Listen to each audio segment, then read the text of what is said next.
Hi friends, I am Aditi and I am studying in class 11। तो friends, आज हम इस वीडियो में पढ़ेंगे क्लास 11 का English chapter first the portrait of lady in Hindi, जिसके राइटर हैं कुशवंत सिंह। तो चलिए फ्रेंड्स, स्टार्ट करते हैं। तो फ्रेंड्स, इस स्टोरी में कुशवंत सिंह बताते हैं कि उनकी दादी के साथ उनका क्या रिश्ता रहा। ओके। कुशवंत सिंह एक छोटा सा बच्चा जो अपने दादी को देखता है। दादी को देखकर उसे ऐसा लगता है कि मेरी दादी तो हमेशा से ही बूढ़ी थी। एक बूढ़ी वीक लेडी जो अपने कमर पर एक हाथ रख कर और दूसरे हाथ में माला जपते हुए घूमती रहती है। दादी के साथ कुशवंत सिंह का रिश्ता बहुत मजबूत होता है। एक छोटा बच्चा कुशवंत और उसकी दादी दोनों के बीच बहुत गहरी दोस्ती होती है, क्योंकि कुशवंत के जो माता पिता होते हैं वो शहर चले जाते हैं कुशवंत को उसके दादी के पास छोड़ के। अब दादी पोते एक ही कमरे में रहते हैं।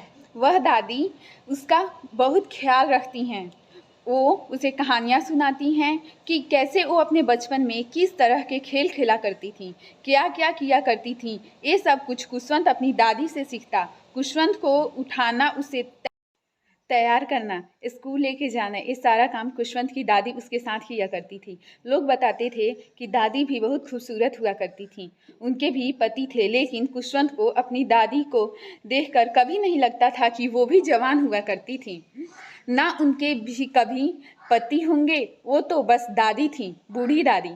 दादी पोते का ये रिश्ता बहुत ही प्यारा था, जहाँ कुशवंत अपनी दादी से भजन भी सुना करता था, क्योंकि उसे उनकी आवाज़ बहुत प्यारी लगती थी। लेकिन इन दोनों की ज़िंदगी में एक टर्निंग पॉइंट तब आता है जब कुशवंत के माता पिता कुशवंत और उसकी दादी को शहर बुला लेते हैं। शहर पहुंचकर सब कुछ बदल जाता है। अब कुशवंत शहर के इंग्लिश मीडियम स्कूल में पढ़ने जाता था, जहाँ पे उसको केमिस्ट्री के बारे में, साइंस के बारे में, वेस्टर्न कल्चर के बारे में पढ़ाया जाता है। वो अपनी दादी से अपने लेसन्स को शेयर ज़रूर करता है, लेकिन दादी को कुछ खास समझ नहीं आता है। उन्हें वो लैंग्वेज समझ नहीं आता है और इस बात से वो नाराज़ भी रहती हैं, क्योंकि अब वो अपने पोते की मदद नहीं कर पाती हैं उसके पढ़ाई में। साथ ही उन्हें ये भी बुरा लगता है कि इन सब पढ़ाई के अंदर भगवान की बातें तो हैं ही नहीं।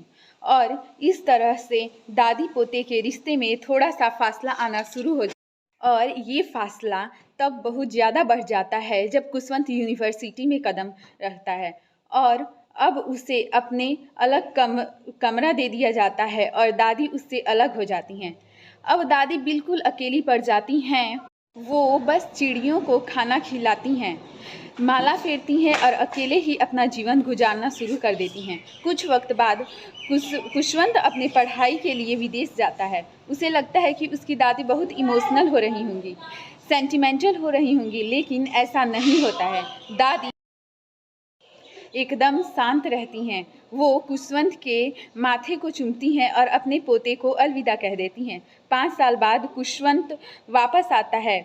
उसकी दादी उसे गले लगा लेती हैं, उसे बहुत प्यारती हैं और निहारती हैं। वो देखता है कि अभी उसकी दादी वैसी ही नज़र आती हैं जैसे पहले थी, वैसी ही झुर्रियाँ उनके चेहरे पर हैं। अभी उनका सबसे ज़्यादा समय चिड़ियों के साथ बीतता है, जिन्हें वो दाना देती हैं, खाना खिलाती हैं। एक दिन उनको बुखार आता है। डॉक्टर कहता है कि बुखार चला जाएगा, लेकिन दादी कहती हैं कि उन्हें पता है कि अब उनका समय आ गया है और वो मना कर देती हैं किसी भी तरह के इलाज के लिए। वो बस हमसे बात करना चाहती हैं। हाथ में माला लिए बेड पर लेटे लेटे उनके हाथ से अचानक माला नीचे गिर जाती है और दादी इस दुनिया को छोड़कर चली जाती हैं। दादी के जाने के बाद कुशवंत की माँ उन चिड़ियों के लिए ब्रेड के टुकड़े डालती हैं, लेकिन कोई भी चिड़िया ब्रेड का टुकड़ा नहीं खाती हैं और दादी इस तरह से सबको छोड़ के चली जाती हैं।